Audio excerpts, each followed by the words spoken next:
If you're scrolling right now, stop, because what you're about to hear will make your heart pound with anger, crack with sadness, and then rise with the kind of hope that restores your faith in humanity. And if stories like this move you, make sure you hit subscribe so you never miss another true-to-life tale that reminds us what really matters. It happened on an ordinary afternoon in a small American town, the kind of place where the smell of barbecue hangs in the air outside family restaurants, where pickup trucks idle under the shade of tired oak trees, and where you don't expect life-changing stories to unfold in the shadow of a plastic-lettered sign offering today's lunch special. But that day, everything changed because of a little girl named Leela, who was 8 years old, deaf since birth, and learning to navigate a world that rarely slowed down enough to understand her. Leela's mother worked double shifts at the restaurant, and sometimes Leela waited outside on a worn wooden bench, sketching pictures and humming silently to herself, watching people come and go while the sunlight played through her tightly curled hair and across the smooth brown skin of her cheeks, cheeks that still held the roundness of early childhood, cheeks that would soon be wet with tears. A group of older kids, teenagers with too much time, too little empathy, and phones glued to their hands, noticed her sitting there, noticed the hearing aids, noticed the way she didn't look up when they called to her. And instead of choosing kindness, instead of simply walking by, they decided to make her a target, laughing in that sharp, brittle way that sounds like broken glass on pavement.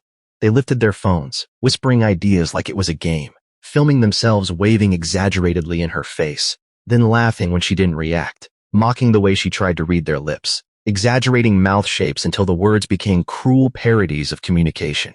And when she began to understand enough to know she was the punchline, she shrank in on herself like a flower folding tight at night, tears slipping down silently, because tears make no sound, no matter how loudly the generative sets out. One of them posted the video online, quick, careless, thoughtless, captioned with words meant to humiliate, meant to rake in views and comments, and that hollow currency of attention that fools the lonely into thinking they matter. And within hours it spread farther than the teenagers ever imagined, farther than the street, farther than the town, all the way into the feeds of people who didn't just scroll past, people who knew about vulnerability, about being different, about being unseen. Among those people were members of a motorcycle group, not a gang, not what movies like to show, but a community of veterans, mechanics, teachers, fathers, mothers, people who loved the open road and believed in standing up for those who couldn't always stand up for themselves. The video burned in their minds, that small girl crying quietly beside a restaurant dumpster and faded bench as the world hurried on. And so they made a decision in a flurry of texts and phone calls rumbling like distant thunder over asphalt. They would ride. Meanwhile, Leela's mother didn't even know. She was inside, smiling politely at customers, unaware that outside something sacred, her daughter's sense of safety, was being cracked like an egg on the edge of the world. When she stepped out later and saw Leela's red-rimmed eyes, saw the way her daughter clung to her shirt and wouldn't meet her gaze, she felt the kind of fear that crawls into a shape. The fear that whispers that the world is not always gentle with soft things. That night, the internet roared, strangers condemning the cruelty, offering love in comments, promising that Lila was not alone. But the teenagers shrugged, half apologizing, mostly annoyed at the backlash, never fully understanding the magnitude of what they'd done. The next afternoon, the air trembled before anything could be seen, a low rumble rolling through the neighborhood streets like a storm arriving with chrome-bright lightning.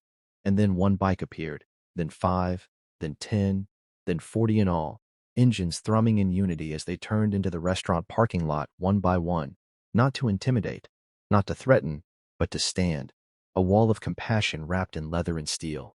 Lila sat again on the bench, uncertain, clinging to her notebook, when one biker, a woman with silver braids and kind eyes, knelt down to her level, gently signing hello in clear, practiced motions.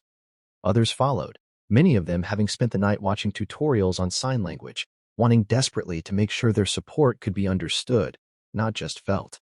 They presented her with small gifts, a new sketchbook, art supplies, a tiny helmet painted with flowers. But more than that, they gave her presence, safety, and the powerful message that the world is louder in love than in cruelty, even if she herself lived in silence. People gathered around, customers stepping outside, phones filming again.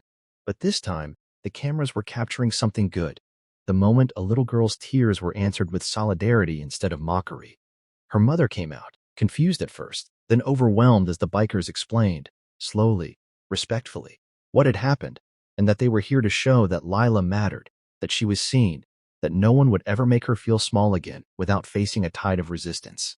One of the teenagers arrived, drawn by whispers around town, and for the first time truly saw the consequences of his actions reflected not in angry comments, but in the fragile courage of the child he had hurt. His apology, awkward and trembling, wasn't perfect, but it was real, and the bikers insisted he look Lila in the eyes when he signed the words they'd taught him. "I'm sorry." And in that moment, the story stopped being about villains and heroes and became instead about choices, about how we learn to be better, about how communities can rise when something sacred is threatened. The video of the bikers went viral too, not because of shock value, but because it reminded millions of viewers that kindness is a powerful rebellion in a world that too often rewards cruelty. Lila began to blossom after that. Art classes, new friends, a growing confidence. And sometimes, on sunny Saturdays, the bikes would roll through town again, and she'd run out with her helmet, laughing silently but brilliantly, the sound of engines becoming her own soundtrack of safety and joy. And if you're still listening, still picturing that little girl sitting on the bench, still feeling the echo of injustice turning slowly, mercifully, into hope, then remember this: the world doesn't change because a few cruel people exist. It changes because good people decide that silence is not an option, and they show up, 40 strong or one at a time, to say, "You are not alone."